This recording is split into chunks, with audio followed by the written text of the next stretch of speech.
Assalamualaikum warahmatullahi wabarakatuh. Perkenalkan, nama saya Tahtia dari KA2 semester 5. Di sini saya akan menjelaskan tentang etika produksi dan pemasaran. Etika produksi. Etika adalah seperangkat prinsip-prinsip dan nilai-nilai yang menegaskan tentang benar dan salah. Etika produksi adalah seperangkat prinsip-prinsip dan nilai-nilai yang menegaskan tentang benar dan salah hal-hal yang dilakukan dalam proses atau dalam proses penambahan nilai guna barang. Hal-hal yang harus diperhatikan dalam etika produksi adalah: yang pertama, nilai, aturan main yang dibuat pengusaha dan menjadi patokan berbisnis. Yang kedua, hak dan kewajiban, menerima dan menggaji karyawan, membayar pajak dan sebagai berikut. Yang ketiga, peraturan moral menjadi acuan tertulis yang sangat penting bagi pengusaha ketika mengalami dilema atau permasalahan, baik internal atau eksternal. Selanjutnya, 4. Hubungan manusia, memprioritaskan perekrutan karyawan dari masyarakat di sekitar perusahaan, menghargai hak cipta, dan lain-lain. Yang kelima, hubungan dengan alam, ikut mengelola lingkungan untuk mengelola lingkungan hidup dan mengelola limbah hasil produksi. Etika pemasaran. Etika pemasaran merupakan sebuah standar moral yang digunakan untuk memandu keputusan dan tindakan pemasaran. Konsep pemasaran. Yang pertama, kepuasan konsumen.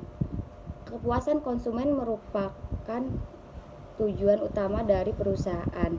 Masih banyak perusahaan yang masih menganggap bahwa tujuan dari perusahaan adalah kepuasan perusahaan dan bukan kepuasan konsumen. Dalam hal ini, perusahaan memposisikan pemasaran sebagai alat untuk menjual barang yang diproduksi, bukan untuk membuat barang yang memang diinginkan oleh konsumen. Yang kedua, total usaha perusahaan. Pemasaran adalah usaha perusahaan. Total usaha perusahaan berarti mencakup semua departemen dalam perusahaan tersebut. Pemasaran sebagai total usaha perusahaan menuntut semua departemen yang ada dalam perusahaan tersebut untuk mempunyai tujuan yang sama, yaitu mencapai kepuasan konsumen. Yang ketiga, keuntungan jangka panjang. Laba adalah tujuan utama dari perusahaan dilihat dari kacamata bisnis.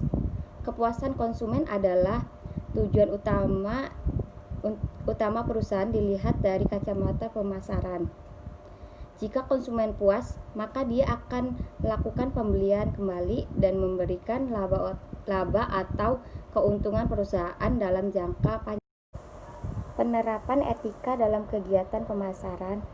Dalam melakukan pemasaran yang baik dapat dilakukan dengan cara: etika pemasaran dalam konteks produk, seperti memasarkan produk yang halal. Produk yang dipasarkan harus berguna dan dibutuhkan. Produk berpotensi ekonomi. Produk yang dipasarkan dapat memberikan kepuasan kepada masyarakat. Etika pemasaran dalam konteks harga. Yang pertama, beban biaya produksi yang wajar, dalam artian biaya tidak terlalu rendah atau terlalu tinggi. Yang kedua, sebagai alat kompetisi yang sehat. Yang ketiga, diukur dengan kemampuan daya beli masyarakat. Yang keempat, sebagai alat daya tarik bagi konsumen. Etika pemasaran dalam konteks promosi. Yang pertama, sebagai sarana memperkenalkan barang. Yang kedua, sebagai sarana membangun image positif. Yang ketiga, tidak ada unsur manipulasi. Yang keempat, selalu berpedoman pada prinsip kejujuran. Yang kelima, tidak mengecewakan konsumen. Etika pemasaran dalam konteks distribusi. Yang pertama, barang dijamin keamanan dan keutuhannya. Yang kedua, konsumen mendapat layanan yang cepat dan tepat. Yang ketiga, sarana kompetisi memberikan pelayanan kepada masyarakat. Manfaat penerapan etika produksi dan pemasaran dalam perusahaan. Yang pertama, menciptakan kepercayaan konsumen. Yang kedua, membangun image perusahaan yang baik di mata konsumen. Yang ketiga, sebagai motivasi karyawan. Yang keempat, menghasilkan profit bagi perusahaan. Dari keempat manfaat tersebut dapat disimpulkan dengan tingginya kepercayaan konsumen pada bisnis perusahaan, maka akan menaikkan citra perusahaan yang nantinya akan mendukung motivasi karyawan untuk berkontribusi dengan maksimal pada perusahaan sehingga akan menghasilkan profit bagi perusahaan. Sekian yang bisa saya jelaskan, kurang dan lebihnya saya mohon maaf. Assalamualaikum warahmatullahi wabarakatuh.